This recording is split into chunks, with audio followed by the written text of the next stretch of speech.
আজকে তাড়াতাড়ি কাজ হয়ে গেছিলো। সিএমসি ভেলোরের মেন ক্যাম্পাসে সিটি স্ক্যান করানোর পরে আমরা চিন্তা করলাম তিরুমান্নামালাই আলোচনা করলাম। অজিতদা বললো চলো ঘুরে আসি। এখান থেকে প্রায় ঘন্টা দেড়েকের রাস্তা ছিল, যদিও আসার সময় অনেকটা লেট হয়ে গেছিলো, 1.5 ঘন্টার জায়গায় ওটা 2.5 ঘন্টা নিয়েছিল। তারপরে আবার নতুন বাস আমরা পেয়ে গেছি। বাসে এক ফোঁটা জায়গা নেই। জায়গা অ্যাকচুয়ালি বাসটা তিরুবন্নামালাইয়ের নিউ বাস স্ট্যান্ড থেকে ছাড়ে। নিউ বাস স্ট্যান্ডে যদি যেতাম তাহলে আমরা ফাঁকা সিট পেয়ে যেতাম। বাসের ভেতর গান চলছিল, তাই জন্য মিউট করে রেখেছিলাম, কেননা নাহলে আবার কপিরাইট খেয়ে যেতে হবে, ওই জন্য মিউট করা ছিল।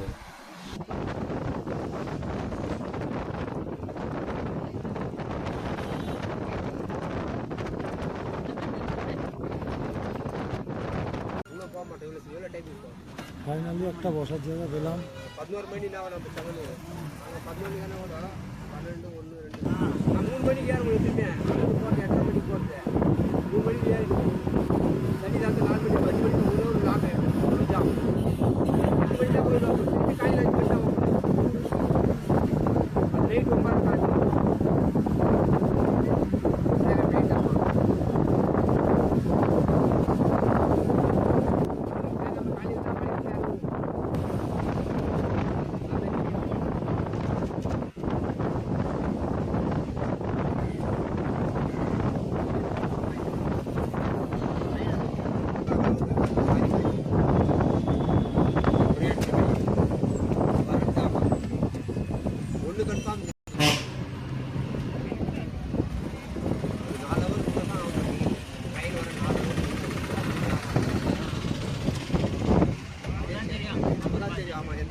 லப்பர் போட்டு வச்சு ராத்திரி கை விட்டா இன்னும் கொஞ்சம் மட்டும் எடுத்து 10 ரூபா நோட்டு சில்லற பாருங்க 10 ரூபா நோட்டு 20 ரூபா நோட்டு போயிட்டு இருக்காங்க.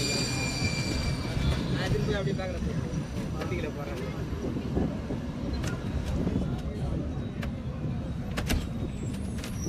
நோட்டு எடுத்தேன். சரி மீதி இருக்கு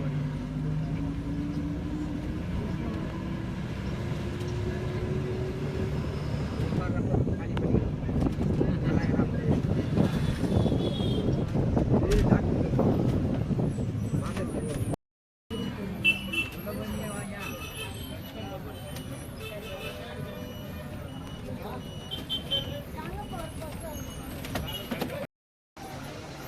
এই হলো তিরুমান্নামালাইয়ের বাস স্ট্যান্ড।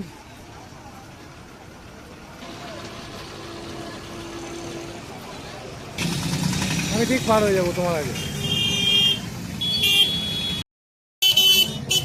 এদিক দিয়ে খুব মানুষ যেতে দেখছো, চলো।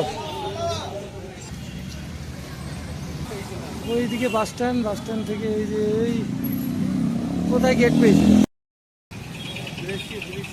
এই হলো আন্নামালাইয়ের টেম্পল মনে হচ্ছে। এই বাস স্ট্যান্ড থেকে সোজা হেঁটে চলে এলে একই রাস্তায়।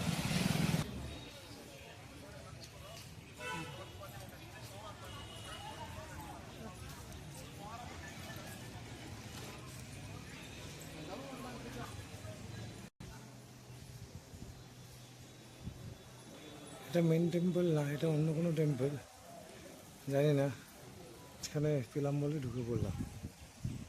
এখানে অনেক টুরিস্ট স্পট, কিন্তু আমাদের যাওয়ার উপায় নেই।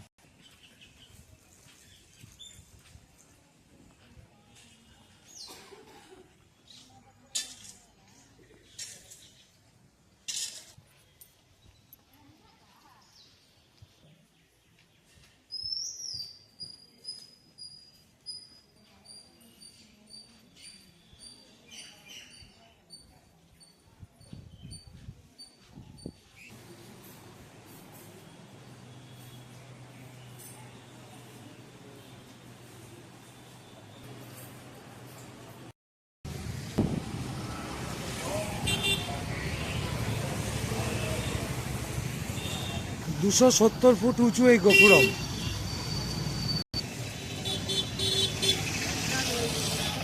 এই বাস স্ট্যান্ডের থেকে এই রাস্তা দিয়ে এলাম, এসে এখানে যে এই মোড়, এই সোজা দিয়েই সবাই যাচ্ছে মন্দিরে। বললো মন্দির দর্শন করতে মিনিমাম 3 থেকে 4 ঘন্টা লাগবে। আমরা মন্দির বাইরে থেকেই দর্শন করে নিলাম, তাই তো দাদা? আমরা আর মন্দিরের ভেতরে যাচ্ছি না, মন্দিরের ভেতরে গেলে বললো দর্শন করতে 3-4 ঘন্টা টাইম লেগে যাবে। এই জন্য আমি আর দাদা একটু এই দিক থেকেই ঘুরে আসি, ভাবছি ওইদিকেই যাবো। এটা সম্ভবত একটা অন্য গোপুরম। এই বাদিক দিয়ে কেবে যেতে হয়। এখন দেখছি যে কেবে যেতে গেলে তাহলে 4:30-র মধ্যে যেতে হবে, নাহলে নাকি বন্ধ হয়ে যায়। এটা একটা বিশ্রী ব্যাপার হয়ে গেল অবস্থা।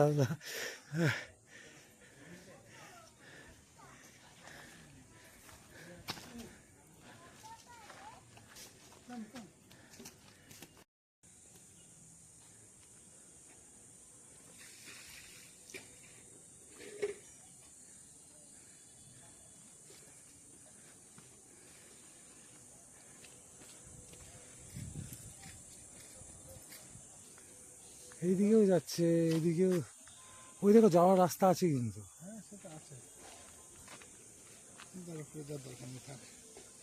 এই ফ্যামিলিটা গেলে তখন যাওয়া হবে, এই ফ্যামিলিটা যাই। হ্যাঁ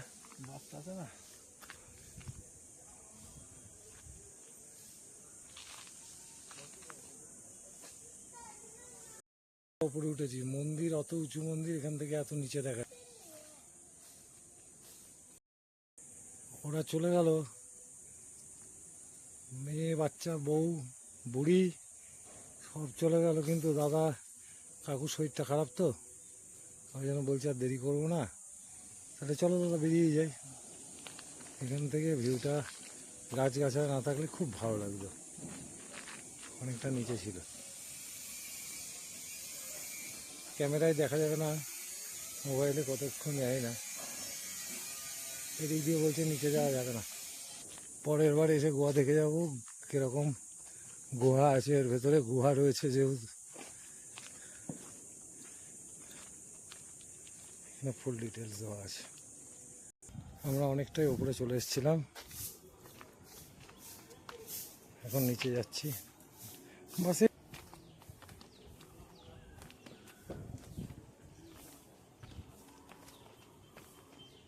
ভেতরে সব সাধুরা আশ্রম করে ঘর বাড়ি করে মনে হয় রয়েছে।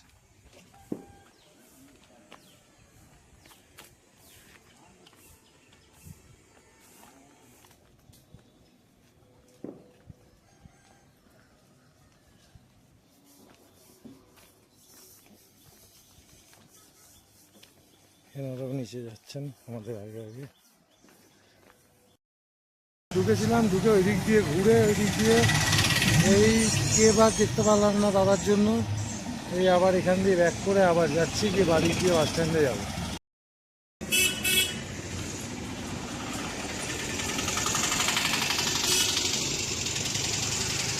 যে গোপুরমটা আমরা পরে এলাম, ওখান দিয়ে পাশ দিয়ে আমরা গেছিলাম পাহাড়ে। হ্যাঁ